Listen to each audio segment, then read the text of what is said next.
Hello, welcome in, members of the culture. I am Ra, and you are here. Why are you here? You're here for a very special thing. You are here for the inaugural, that's right, very first episode of the Catch the Fade podcast. I'm excited about that. That's big time right there. This is going to be the first one of many. Now, as with all things, it will improve over time and get better. So we value you tuning in and watching. We value your feedback. We value everything that you all do because, as I've said a million times, without you, there is no us. There's no culture without you guys. Okay, we're all members of the culture, but without you, there's nothing. So thank you for watching. Thank you for as far as in terms of the channel. Thank you for watching, subscribing, commenting, sharing, liking, reposting. If you've been following us on TikTok, and if you haven't, why certainly have you not? But you should be following us on there. But we are on TikTok at the Great Ra 4, the number 4 ever. We're also on YouTube, clearly as you can see it, the Great Ra. Instagram at the Great Ra Forever, and even X is the Great Ra Forever. So I take that back. I said TikTok. TikTok's just the Great Ra. I don't think it's forever. I need to talk to the management team. They're the ones that handle all that. But the links are in the video, so you'll know. But basically, we're on all those platforms, so you should be able to find us. All right? And thank you ahead of time for tuning in, checking it out. Appreciate y'all. Now, this podcast, the Catch the Fade podcast, will have guests from time to time, some like-minded individuals that are concerned, much like me, with talking about things and building our culture, building a better culture, a stronger culture for the next generation, talking about things that were awesome, things that impacted us in various ways while keeping this thing as positive as we always can, because positivity is what we are all about here. We're having good discussions, and sometimes the topics may be tough, depending, or spicy in the comments, but we'll always keep it positive above all. And that was the purpose of this. Just like when this channel was started, it was started out of a therapeutic need. And if you've never seen that video, it's on the channel too, where I talk about why I started this channel, the mental health journey that I went on, still on to this day, and to anyone else that has gone through what I went through at that time. My hope is that I reach that person, and that person understands that, hey, it's okay. It's okay to struggle with something as long as you can acknowledge it and you are able to get help, work through it, and go forward. That's what really, really matters.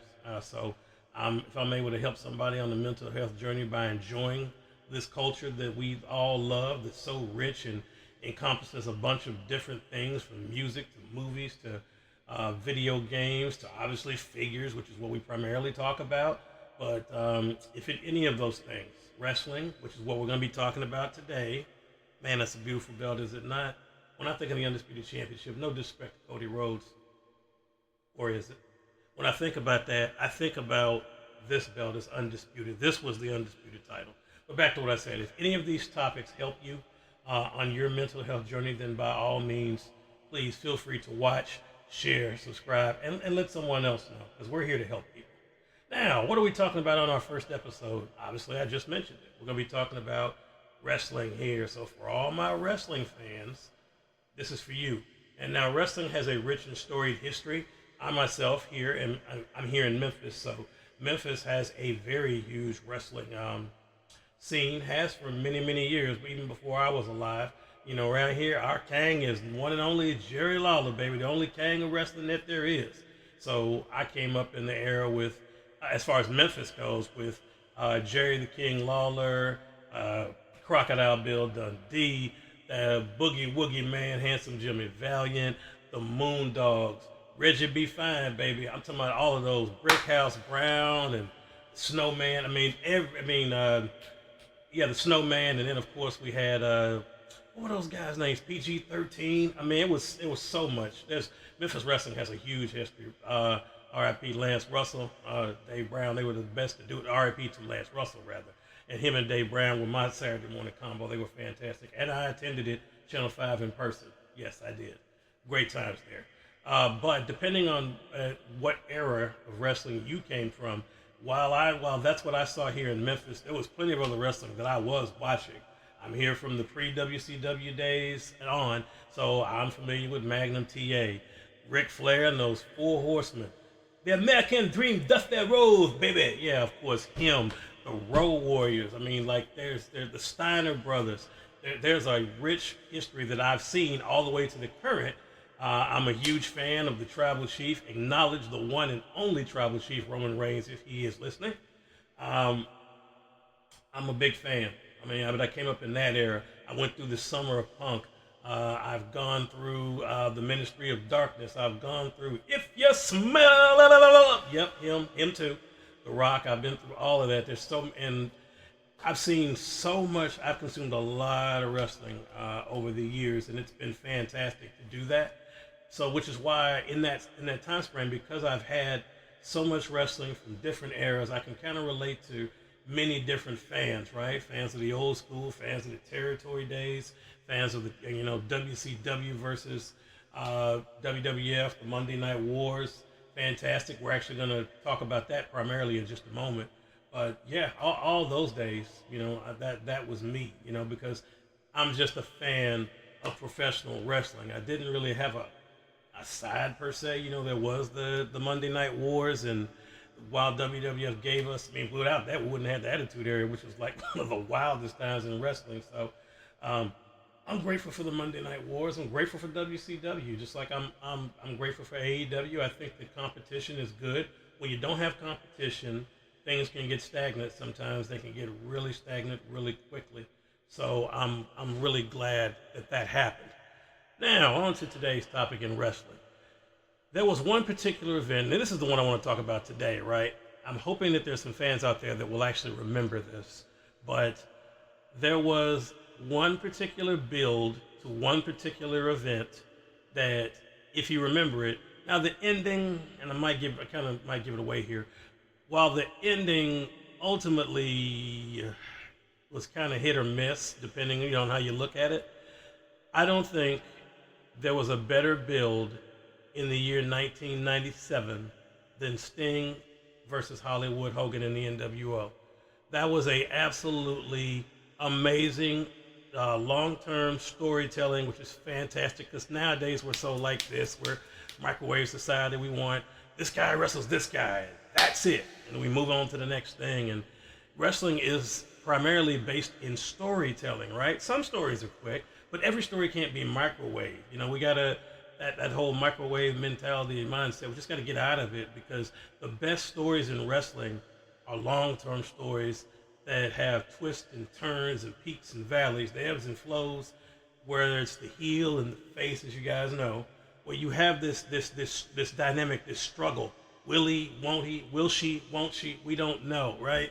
They take you on this ride, and then they swerve you here, they swerve you there, and then at the end they hit you with the logical conclusion that makes the most sense. Like that's what wrestling is at its best, right? And this 18-month build they had was fantastic, because you had Sting go away, for a long time. He comes back, he's up in the rafters, he's now looking like the Crow, and he's observing everything as the NWO has absolutely run roughshod, for well over a year, over everybody. Hollywood Hogan and the NWO, too sweet for life, brother, have just taken over, right? And for 18 months, you got this build where Sting is watching, waiting, deciding as they take over, and WCW and J.J. Dillon have nowhere else to turn other than this vigilante / anti-hero.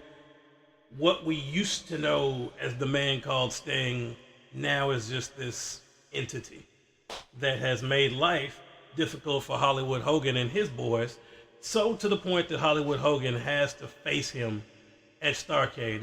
And that build, when I say was perfect, show after show, at times he comes down from the rafters, he beats those guys up, he jumps them out of the crowd, he leaves threatening notes, he displays bodies in his wake, all until Hogan, and he did not speak for well over a year, if you remember that, well over a year, until Hogan had absolutely no alternative than to face him. Even the contract signing, he said nothing. He just signed it and stared at him. And when I tell you that that's the way you build something, shout out to Eric Bischoff and the creative team at WCW at that time for one of the best builds and one of the best stories. of all time. I mean, that right there, that's if you want a blueprint on how you build a story, long-term story, that's a really, really good blueprint on how you do it. But until they finally faced off at Starrcade, the entrance they were in, if my memory is right, I think they were in Washington, D.C., Starrcade 1997 ordered the pay-per-view, but I can't remember 100%, but I do believe they were in Washington, D.C. You had Michael Buffer as the ring announcer, which was awesome, believe it or not. You know who he is. Let's get ready to rumble. But he was there. The crowd was sold out. They booed Hogan out of the building. He was at one of his best heelish performances during the Voodoo Child entrance, during the match. I mean, this guy, Hogan, had, say what you want to, but Hollywood Hogan, right then and there, was at his absolute best as a heel. He was despised. He was going at it with the crowd. Then when Sting came out, this place erupted because he had this all-new, creepy, kind of crow-type music. There's lightning popping and everything. It's just, you have to go back and watch it. If you can find it, it's probably on like Daily Motion or something. I don't even know if you can find it on YouTube. But if you go and see it, it's fantastic. He comes out and he's walking to the ring and it's slow. It's not the Sting we remember that's running through the Surfer Sting, high-fiving and yeah, and ow, and all that. It's not that Sting. This guy's mysterious. We don't know anything about him. And he comes out and he's walking slow and there's just an aura of menace and uncertainty to him where you don't really know what's going to happen, right? He gets into the ring and we didn't really see him because he was usually wearing a trench coat at the time, so we don't know what kind of shape he was in. Now, when he did take off his coat from the Sting we remember, the Surfer Sting, the physique had changed. Now obviously he had, at least it seems like he had gotten in somewhat shape. He would get in better shape as time would go on. But the Surfer Sting, that was a guy that was all jacked, that was hanging out with Lex Luger. And this Sting was a little different. The arms were okay, but what we found out was he still had that patented Sting drop kick. One of the best drop kicks in the business. Probably him, AJ Styles. There's several people I can think of, but when I think about picture perfect textbook drop kick, those are two people, AJ Styles and Sting, Surfer Sting, that came to mind when it comes to a drop kick. But anyway, the match absolutely, was cooking to me. It really, really was. The fans were into it. The ending will always be a subject of controversy, so I'm not going to spoil that for you, but you can go back and watch it for yourself, where there was some uncertainty on whether or not there was supposed to be a fast count, but you go back and watch it, and it's not a fast count, so I don't know what exactly transpired there. So it kind of mucked up the ending, which is the only kind of downer, because if you think about it, the build all the way through was fantastic. The actual entrances, everything up until that moment had clicked on all cylinders. Everything then. Now, of course, they bring Bret Hart out. They do a restart the match, and obviously Sting wins. Everybody celebrates. So it ultimately gets to where it was supposed to go, but there was some controversy in there that kind of messed that part up. And they get a lot of flack for that, and deservedly so. I get it. I do. I get why they got some flack for it. But at the end of the day, it was, if you look at the package in its totality, it was the perfect build. It was his blueprint of what long-term storytelling is supposed to be, what it is supposed to represent, what it's supposed to look like, and the ending, the conclusion. I won't say the ending, rather, because the ending was a little, we just covered that, a little controversial, but the conclusion was the right conclusion, so they did get that part right. But nowadays, we've had some good long-term storytelling. Cody finishing the story. I always felt like that was great. Him not getting the story completed at, I guess that was 39, and then completing it at 40, absolutely the right call, although nobody wants to believe that. I think that was right. It just wasn't going to happen. The build was so much better at the time because you still have Roman Reigns ranked up there all time as one of the longest title reigns ever. I think only, was it 3 people?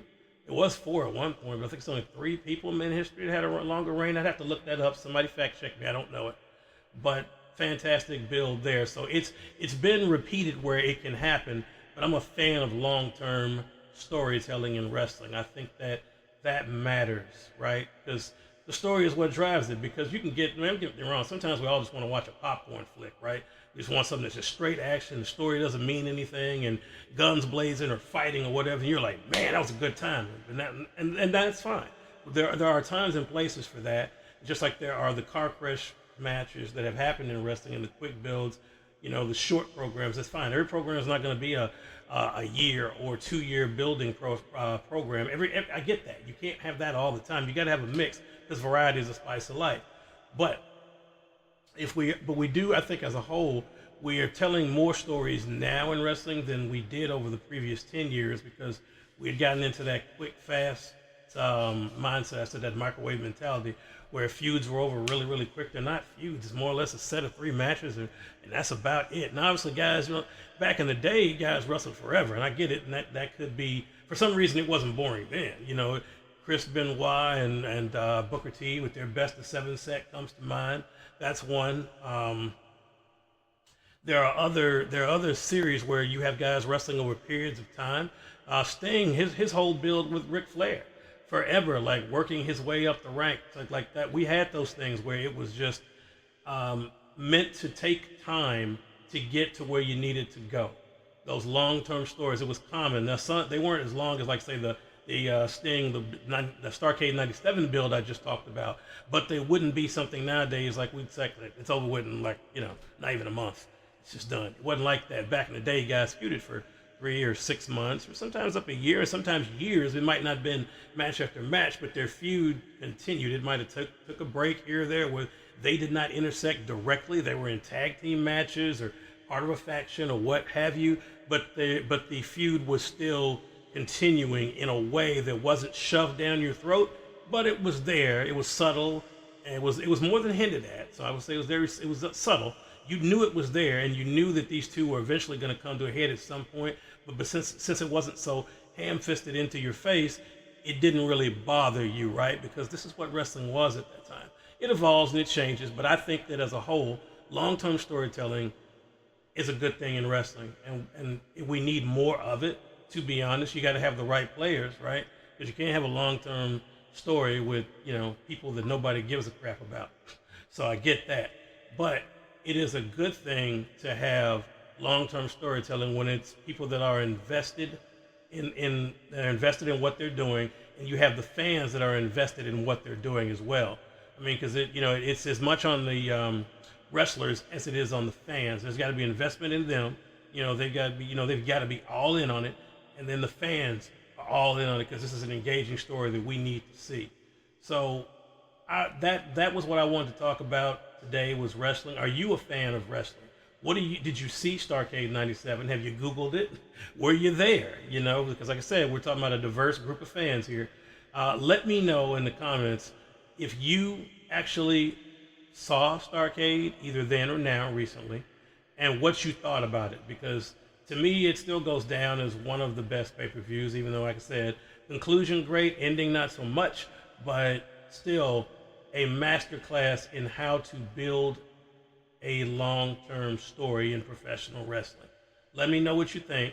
Please continue to like, share, and subscribe. I will see you all on the next one. And in the next one, we may not be discussing wrestling. We may talk about belts, because I'm sure some people want to talk about belts, what your favorite belt is. Yeah, and do that for me in the comments down below. List to me your favorite belt. It can be from WCW, it can be from WWE, it can be from Ring of Honor, it can be from AEW, New Japan, even Lucha Underground, wherever it is, because I was a fan of the Gift of the Gods. That's a bad belt. Whatever your favorite belt is, comment down below and let me know. We'd like to know what is your most favorite wrestling belt. But until next time, ladies and gentlemen, thank you for tuning in. As we say always, until we assemble again, stay collecting. That's important. Stay great.